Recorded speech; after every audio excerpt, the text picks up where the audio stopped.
Well, good afternoon, everyone. This is Robert Gums here with the Concerned Forum.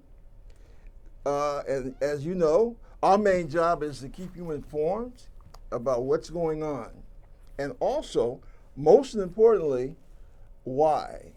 And as we know, some of us in the media have kind of fallen down on the job a little bit. Just let me say a few quick moments that I think that we're going to have one hell of a job to do, no matter who wins this election, whether it be the former Secretary of State or the ogre, Donald Trump. I don't appreciate a person that is obviously very accomplished at insulting everybody that he comes across. I think he's insulted every race in the country, including the United States Army, and I think that this guy is really disgusting. And the thought that he has so much support, especially if you notice from people without any type of college education, I think that's scary. And I'm going to say something about that later. This afternoon, we're very fortunate. We have a good friend of the program, an accomplished author, former military man, activist, educator, and the list goes on, Mr. David Strahan. And he's going to basically put out some of his impressions that he has picked up over the last several weeks about where our society is heading. And I have a few questions myself that I plan to pose to him. One of the things that I wanted to chat about is education. Now, I saw something that really kind of upset me. I think it's going to come up on November 28th. And it bothers me because of the fact that I see a few of elected officials, especially elected officials of color, that are up there, they're holding up T-shirts. It's like they're really, they've signed on to this thing. And I'm speaking of this whole charter school issue. I wanted to lead off with that first because to me, I think it's quite ominous. And as an educator, how do you feel about the charter school thing? Well, this is very interesting. What we have right now is a result of the neoliberal policies to turn everything that is public into private for private profit. And the quote-unquote education sector is a big billion-dollar sector. And those who rule, the capitalist class that really rules this country, see this as a wonderful sector to take over. They slowly but surely are taking over lots of public things. There are more fees and fines and all sorts of government-run entities are now being turned over to private. And the schools are next.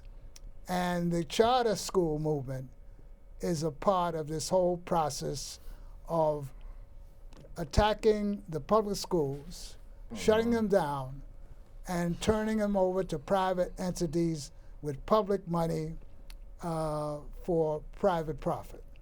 In this country, it's just like Bernays back in the 20s said, propaganda is very important. So the strategy that the ruling class is using is, number one, demonize teachers. In other words, they say teachers are so bad and trying to compare things in other countries. For example, last week in the New York Times, They had a big editorial comparing the children in Finland with the ones here. And people don't understand that the circumstances in a place like Finland are much different than they're here. And if you just compare generally the students and their achievement in one place or the other, doesn't take into consideration all kinds of other factors like who those children were that you're testing and comparing, and what investment the children in one place have in really doing well on the tests. So that's just a slick way of demonizing the public schools that we have here now.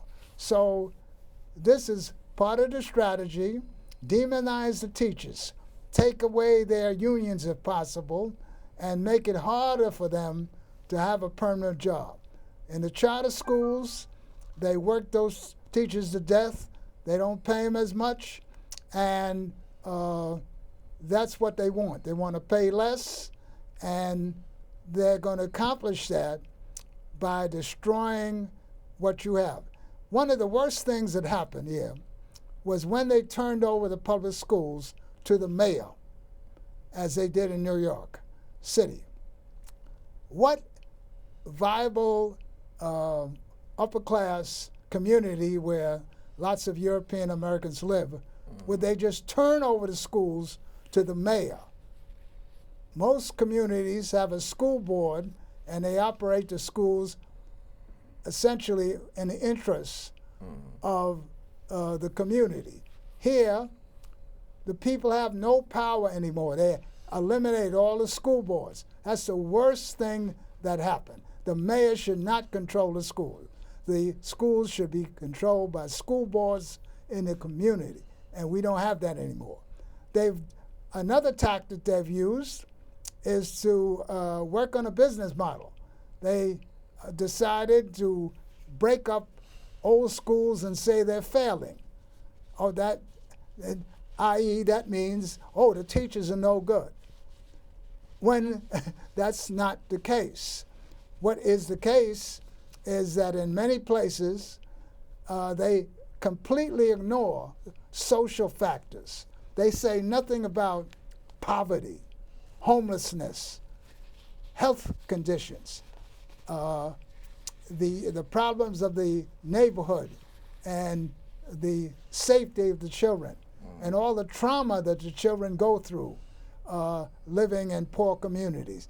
They leave that out altogether. They say, the children are not learning because of the teachers, and that is not the case.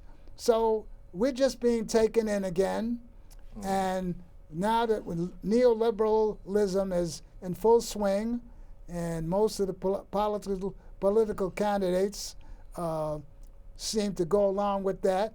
Obama is going along with that. He's for all charter schools, and this so-called race to the top, having schools compete against each other for funding. This is all part of that business-friendly administration that is going to turn over public money to private entities in the schools. Now, you have succeeded, as usual, you have succeeded in making your point clear as a bell. Now, I think that everyone that's seen this program in the past know that I love you as a surrogate father, and that is no blowing smoke. I don't think I'd be able to do all this that I've been doing if it wasn't for David Strahan, period. However, they also know that on certain points, as is human, I have certain disagreements with you. But oddly enough, they're not big disagreements. And this issue of charter schools, or as they have been able to frame it, charter schools versus public, is something that I agree with David and State Senator Perkins I agree with both of those gentlemen, right down the line. And what I'm going to do, I'm going to see if I can arrange, because I don't know these gentlemen, these folks' names. It's not just men. But I say gentlemen because I believe in the commercial that I was looking at earlier today, this morning, I saw one or I think two of our black congressmen that were out there at this, rally for charter schools. And I kind of see what's happening. It's like what you're trying to do, you're trying to work a class thing within the African community, and I think that's very, very dangerous for a whole lot of reasons. But what I'm going to do, I'm going to give those gentlemen a chance to state their case on this program, and what I'm going to work on for the month of November, I'm going to work on getting one or both of these elected officials here on this show to explain why they seem to want to put all their energy in charter schools. Now, if you notice, I keep emphasizing the fact, I keep saying congressmen and elected officials. And I do it purposely. Because what we're talking about, we are talking about the right to education for the public. Now, let's get something straight here. And what I'm going to say is going to come off pretty harsh. But America, in comparison with the rest of the Western nations, we ain't too bright, generally speaking. Now, I know, yes, we have marvelous universities. We have geniuses that can split atoms and all this other good stuff. That's not necessarily what I'm talking about. I'm talking about in terms of the average person, okay? Say between a 40-year-old or a 30-year-old, say in Wichita, Kansas, as opposed to the same age group in, say, France, in Marseille, for example, or in Madrid.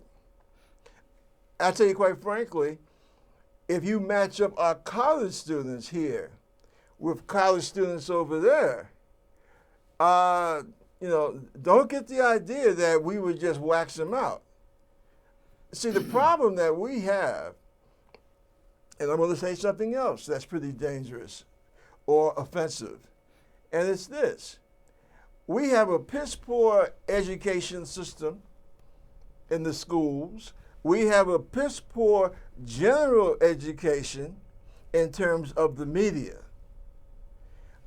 Americans in general, and I'm not even getting into the racial aspect of it, in certain areas, black folks are more aware because of the fact that we have been persecuted along with like Native Americans. So we know the blemishes in our so-called republic. But generally speaking, Americans are far behind the curve in terms of what's going on in the world. And so the idea that you are going to start segregating people by saying, okay, well, this one's going to a charter school, that one's going to a public school, what's behind that? What's with that? Last night, and I'm going to go on a quick soapbox here, I looked at Judge Souter. Remember Judge Souter? That's the guy that the right-wing Republicans, the conservatives, were happy when Bush Sr. put him on the Supreme Court. But then they turned around and were very angry and disappointed because Judge Souter turned out to be a real judge. And he voted on decisions in such a way that basically helped the masses of the people, okay? In other words, he voted more for the individual and against the corporation. He eventually got tired. He left the Supreme Court, and I believe he's got what he always wanted, a nice little house up in somewhere in the woods of New Hampshire. But he was on a program last night, and everybody's talking about this Donald Trump thing. And see, I know, David, at first you might think that I'm going off subject.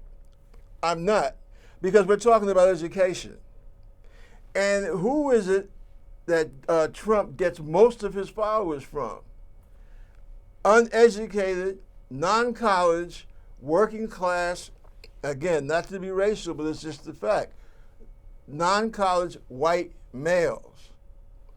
America, what America needs to do, America needs to go back to being what it used to be, a place where you could go to a public school or a private school, get a good education, and at least know some of what's going on in the world. And those who felt that they wanted to go to college would be able to go to higher education. But we have killed that in this country. And we need to bring that back. See, sometimes when you're going forward, on the expressway, you pass your exit, and you have to go back around and get on the proper exit so you can properly go forward. And that's what we need to do. And charter schools are not the way to do it. And as Judge Souter said last night, he doesn't fear anybody, any country coming here invading us or,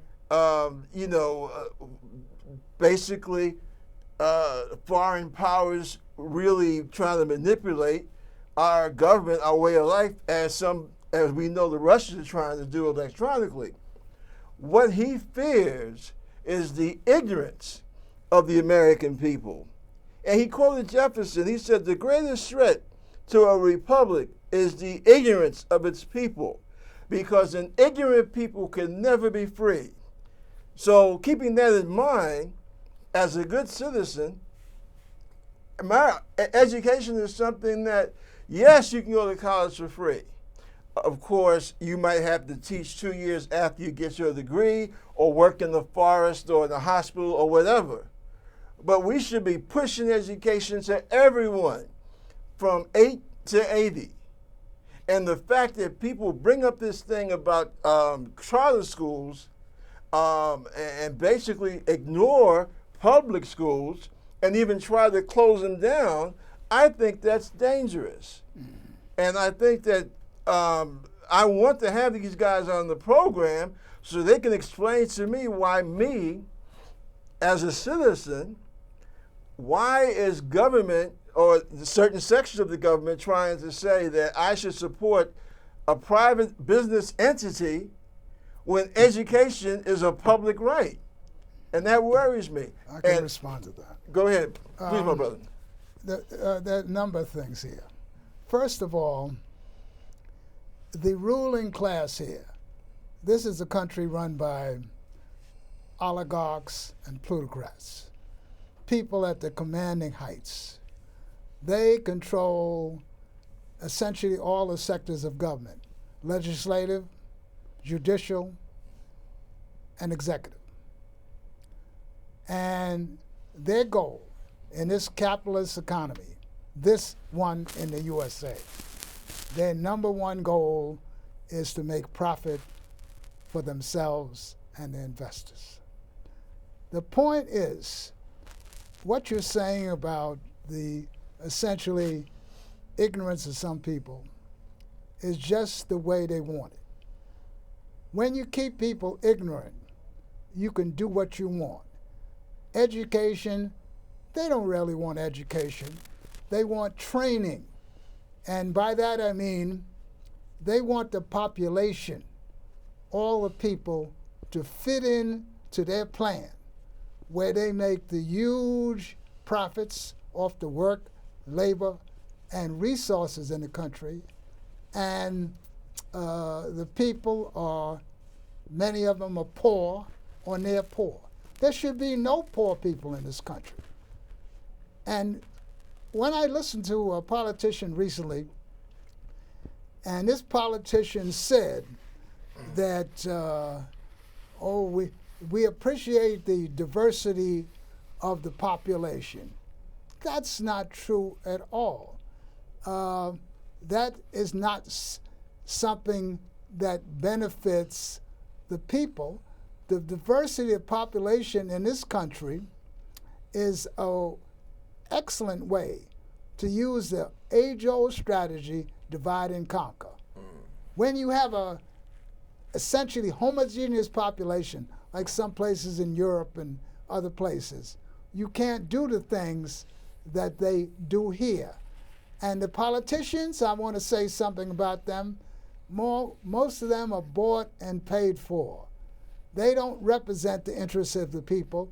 They represent the interests of those who pay their bribes. They call them campaign contributions.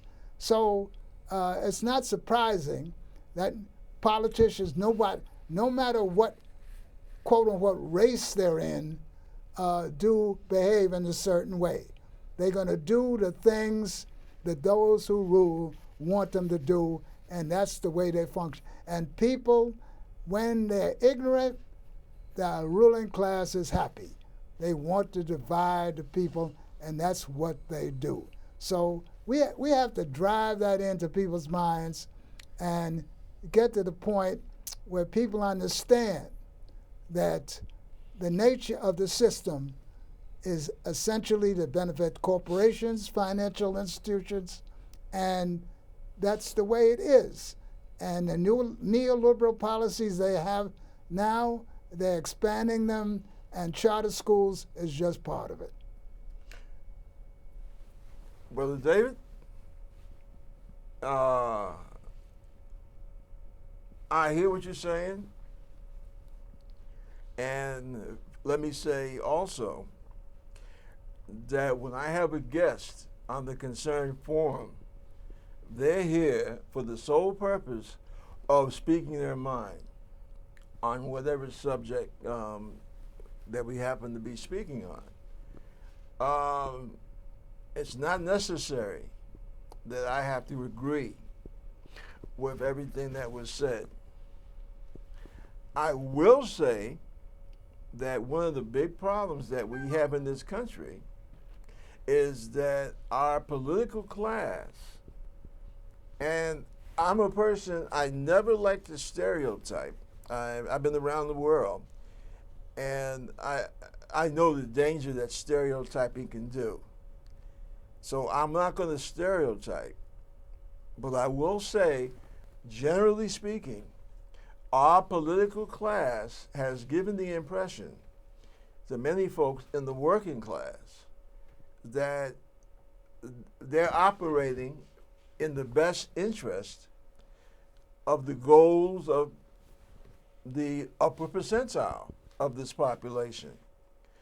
Now, you might think me, someone that just a political malcontent. I was brought up to believe that a good American is always at least a little bit of a political malcontent. That's how that's how the country was formed. However, if you look at the last 15 months here in America, you can see that many people, especially below a certain level economically, that's how they feel. That in two different ways. That explains a Bernie Sanders, and unfortunately, that also explains a racist megalomaniac like Donald Trump. And see, therein is a danger that both Thomas Jefferson, who had a whole carload of how should I say, issues, negative issues, but in this, he is in agreement with Justice Souter. This is what both of them warned about, that when you have an ignorant, uneducated population and a government class that is not transparent, that is not working to the full potential of all its citizens, then you always are going to have some guy come along. In ancient Rome, it was Augustus. This time around, it's Donald Trump, who will come around and say, hey, government's not working. Your kids are ignorant. Your jobs have gone overseas. You don't have any decent health care. And you smell bad, and your wife's ugly. Follow me. I'll get you all those things. And we see this through history, time and time again. Jefferson recognized the danger. Judge Sula, and I believe that, this was about several months ago, he was on this news program. And he spoke to what Jefferson was referring to. The danger of an uneducated public that is not, they can't see what government is doing. And this is a huge part of the problem. It might seem like, well, I thought these guys were talking about the charter school issue. But it's all wrapped up in the same package, because what are some people, elected officials, and I keep throwing this at you, elected officials, elected by the taxpayers. And what are they doing? Celebrating charter schools. And I would like to know why elected congressmen, assembly people, why ain't they out there celebrating public schools and what they're trying to do to make the public schools function the way they used to? Lay it on me. All right. You see, these people you're talking about, they may be elected officials. In other words, certain segments of the population pull a lever or a computer screen and punch the button or something, and they got elected. But the big part is the majority of them are selected. They are selected before they're elected. And the people who select them, those are the important people. And the people who select them and pay for their campaign contributions, and those are the people that they answer to. In most of the United States, we use the word democracy. How can you have democracy and corporate capitalism? They're against each other. So that's the last thing they want is democracy. And people ought to understand that. Democracy means government of, by, and for the people. The ruling class, the oligarchs that run the country, they don't have it that way. It's government of, by, and for the ruling class, and that's what's going on. There's a tremendous gap between the oligarchs at the top and the plutocrats and the rest of the people. This is a country that is involved in doing things to make profit for those at the top. In this country, you have something called ALEC, American Legislative Exchange Council. In most of the states, the state legislators take marching orders from this organization of capitalists, and they give them laws and go back to the state and pass these laws. They're not responding for the needs of the people in most cases. They're responding for the needs of corporations. Most people don't even know that most corporations, financial institutions, are on welfare. You know, Reagan used to talk about the Cadillac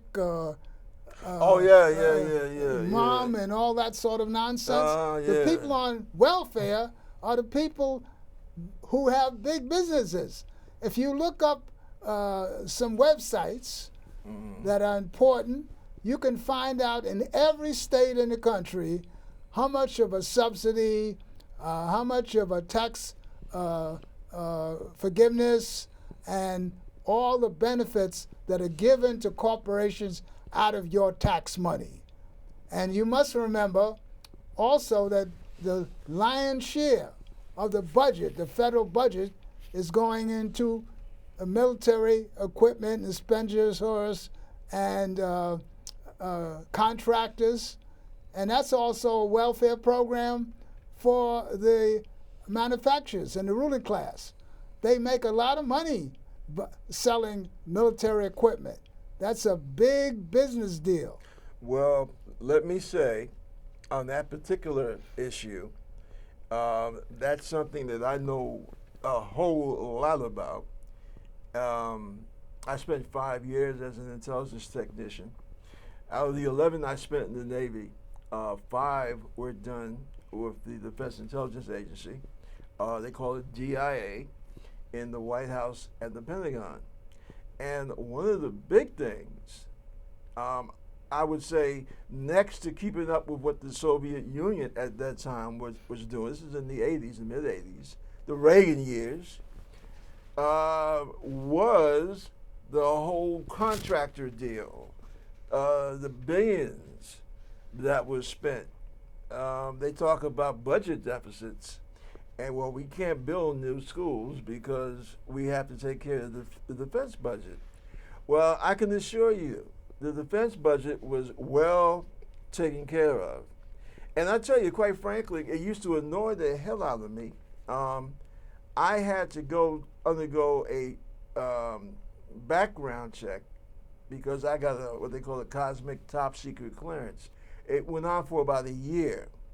And what used to anger the living piss out of me, I'm working in my vault, and I see some guy walk in with a business suit and a briefcase, a little temp badge, visitor badge, and running around like he owned the joint, barking orders and what have you, to commissioned officers, majors, lieutenants, colonels, commanders, Navy, lieutenant commanders, even, captains, and even an admiral.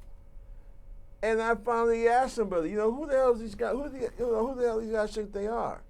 And he said, these are the contractors, man. And these guys are trying to be cool with them because a lot of them are thinking about life after the military or just leaving the military. Because especially in the mid-'80s, the money that one could make as a defense contractor, incredible, okay? Yeah, I know, everybody wants to be a pro ball player. Ha! Nothing compared to what contractors would make of your tax money. A lot of times behind pure bullshit. But that's what they got away with. So this idea about we're so worried about the deficit, that's a bunch of crap. And as Mr. Strahan says, they would persecute a black person, especially a black female with children. Oh, well, look at her with her 2 and 3 kids going into the supermarket with her food, with food stamps, buying stuff that I can't buy. Well, I think most people get food stamps to white people. That's another thing. That's another thing that we're finally starting to look at. I can tell you because remember, I was in D.C. for back and forth for over 9 years, in and out. Because when I left the Pentagon, I went back to the fleet, and then I came back from the war, and I worked at the Smithsonian as a manager there for about 5 years.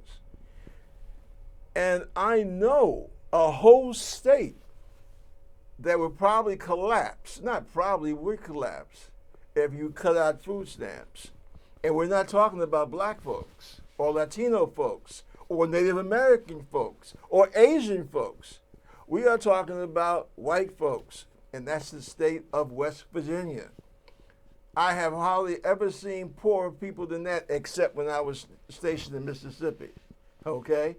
So all this nonsense about black folks and food stamps and Hispanics and food stamps is a bunch of crap, and it's basically taken unfortunately, by the Republican Party. I know they regret it now because they're looking at Donald Trump and they don't know what to do with themselves and they're freaking out. Figuratively speaking, they want to jump out of windows because they realize this is their creation. They've been feeding, just like David Strahan sitting here saying, they, for the last, especially since the late 70s, that's what they fed the white working class. This is part of the divide and conquer. Here we go. You know, you hit the jackpot here. Divide and conquer. That's why they can get away with it, because of the diversity of population here. You're able to do that. You couldn't do that in Norway. You couldn't do that in Finland. But you can do it here because we have such diversity. They're masters at playing people against each other. And that's what they do all the time. That's the game. Play them against each other and then can rule them. So you have one person ruling a 99. And it's easy if you can play that 99 against each other. And that's what's happening right here. See, so we got to keep that in mind and understand the nature of how the system runs. And those in power love it that way. And all this talk when people say that, oh, we appreciate, celebrate diversity, you know, they don't celebrate it. They use it as a weapon against the people. See, that's funny because in America, diversity is a thing that should be celebrated. But what many of them do, or many of them, meaning those amongst the ruling class, the political class, who are warped in this way of thinking, what they do, they're using the diverse nature of America against each other. So, you know, they're pitting us against each other. Why else do you think a white, and see, I'm not trying to be funny. I spent most of my adult life so far has been in and around the military. Either I was on active duty or I was in the reserves, okay, up until my wife passed away and left me as a single parent. So I know what I'm talking about. I lived a lot of those people at those Trump rallies. Those are the people, kind of people that I fought with, okay? I cried with. I held in my arms, and some of them died, okay? Maybe some of the people in that rally now are folks that I served with. And why do you think some guy from North Carolina or South Carolina, low income, white working class kid, why do you think he would support a guy that's flying around in his own private jet, right? Golden handles in his bathroom, okay? Caviar at lunch, filet mignon at dinner, and he's going to sit up there and listen to how this guy who got millions of bucks when his father died, and this same guy's going to sit up there and talk to him about how he had to work his way up. And the poor schnook from South Carolina, he's, he's eating this crap up. I can jump into that. Please do. Yes. You see, we got a number of things here. People don't understand the system of that we have here called white supremacy racism. So I'll give you an example that's important. Mm-hmm. When people in the 60s, black people especially, made certain advances in 1964 and 1965 when laws were passed. Yeah. And when that happened, the Dixiecrat Party, the Democrat Party, changed. Most of the white people in there jumped over to the Republican Party with Nixon's Southern strategy. Right, Southern strategy. Right. Okay. Now, I'm going to try to answer your question. Okay. The point is that when those advances in the civil rights movement came about, white people in general, not everybody, felt they lost something.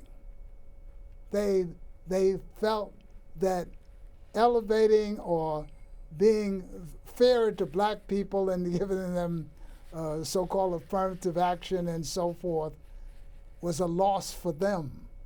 So the gain for one of the segments of the divide and conquer population is a loss for the others. So that's what you have with a lot of these poor white people. They feel that they have lost something that they were entitled to. I've had some of my students on a job as a pilot have some white fellow say, "You're stealing my job. You're stealing my job." So the point is that this is very important. So even though you're poor, and Trump comes up with his rhetoric and so forth, that is a bunch of nonsense, you'll swallow it because you don't have anything else. The ruling class doesn't care about these poor white people. In other words, they may have the same phenotype, complexion and looks and whatnot, but the ruling class, the oligarchs, the plutocrats, don't care anything about them. That's why you have NAFTA. That's why their jobs disappeared. That's why thousands of factories closed and went overseas. They don't care anything about those people. So you need some scapegoats. So Trump comes up with the immigrants, black folks, they're criminals and rapists and all these kind of things, denigrating, people of color generally. And that attracts these people who feel so lost. And that's where you have this situation where you have these poor white people joining with Trump. That is so tragic. It is truly tragic. is, because, see, folks, I was in the Army and the Navy. I was in the Army when I was a kid. I was 17 when I first, when I went in. Did some time there, and this was during Vietnam. And then I came home and began my university education. And in '79, I wound up going into the Navy. I wanted to go back in the military, and I chose to go. Actually, I was supposed to be going into the Marine Corps, but the guy who was a recruiting officer there, he would never be at the appointments because they were having their first child. And a young Irish lass, this is up in Monticello, New York, where I was staying with my brother. She saw the situation. She was a Navy recruiter. And the next thing you know, I was in the Navy. I guess maybe I fell for a pretty face, but she did her job. And quite frankly, I was happy in the Navy until I came to my last duty station, the people I went to war with, the Gulf War with. And, I say for about almost 2 years, there was kind of like a racial class thing, because I was stationed in North Florida. And in case you don't know it, in the military, especially in the Navy and Marine Corps, North Florida, Jacksonville, that area, Tampa, Jacksonville, it's basically a place for people out of the Southeast.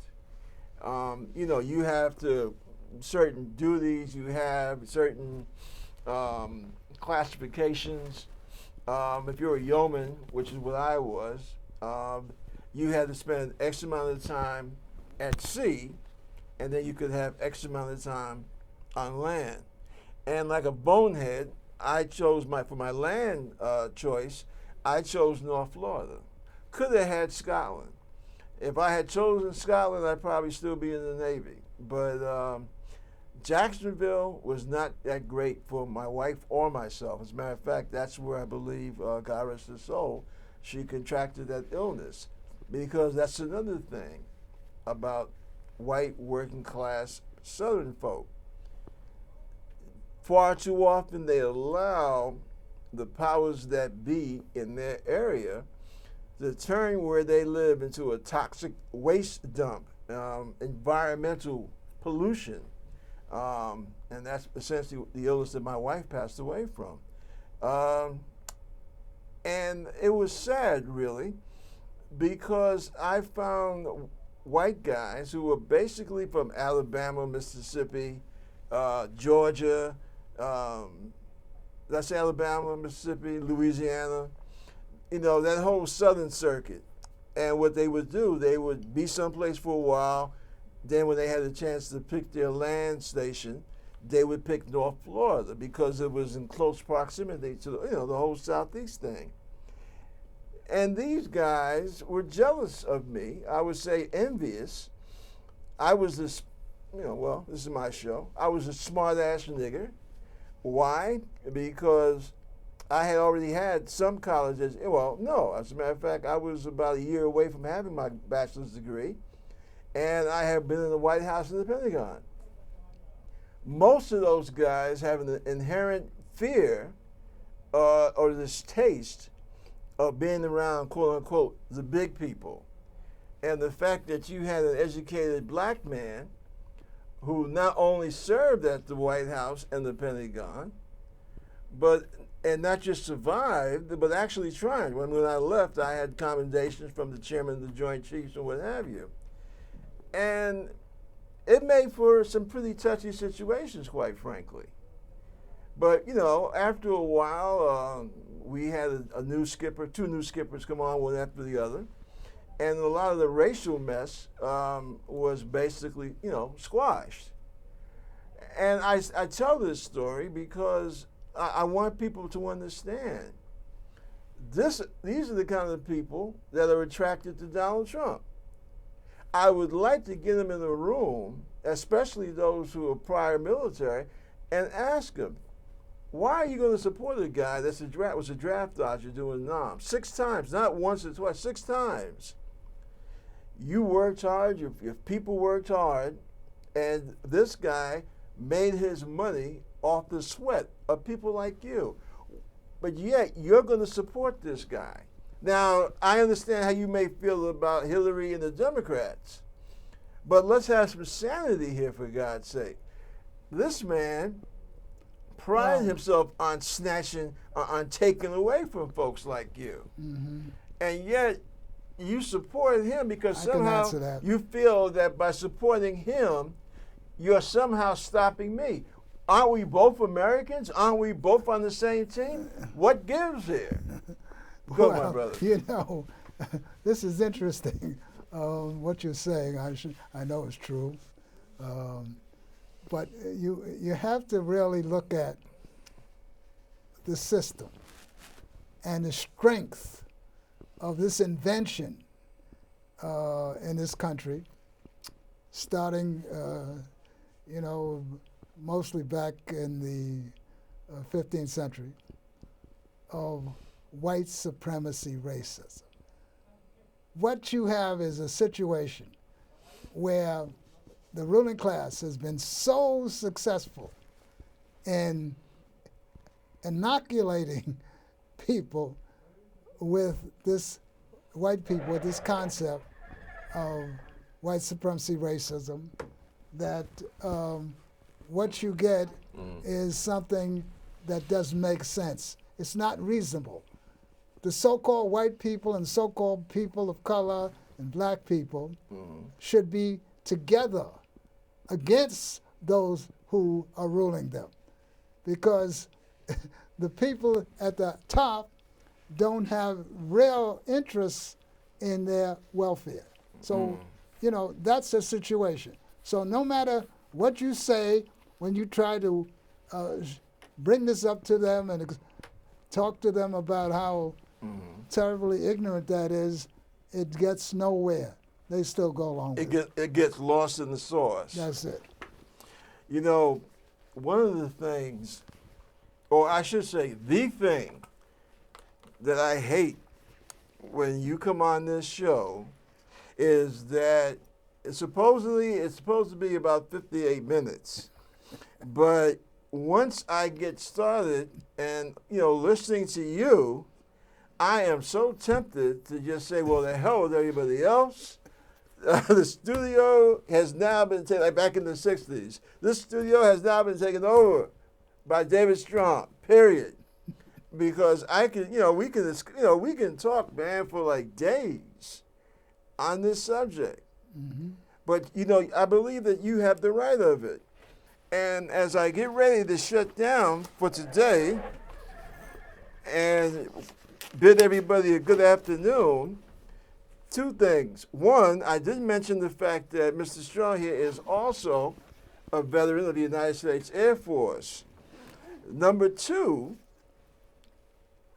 Mr. Strong, when I talk about having these elected officials coming on and discussing his charter school business, he didn't know it at the time, David. He didn't know it, but he's going to be here also. Seriously. So for God's sake, take care of yourself. Can they handle it? I don't know. We're going to find out. And I'm going to tell you something else. Just sitting here and listening to a lot of what David has to say, I hadn't thought about it for a while. And the last time I thought about it, I had said I want to put it on the shelf. But I think I'm going to run for public office somewhere here in New York City / New York State. I really think I'm going to do that.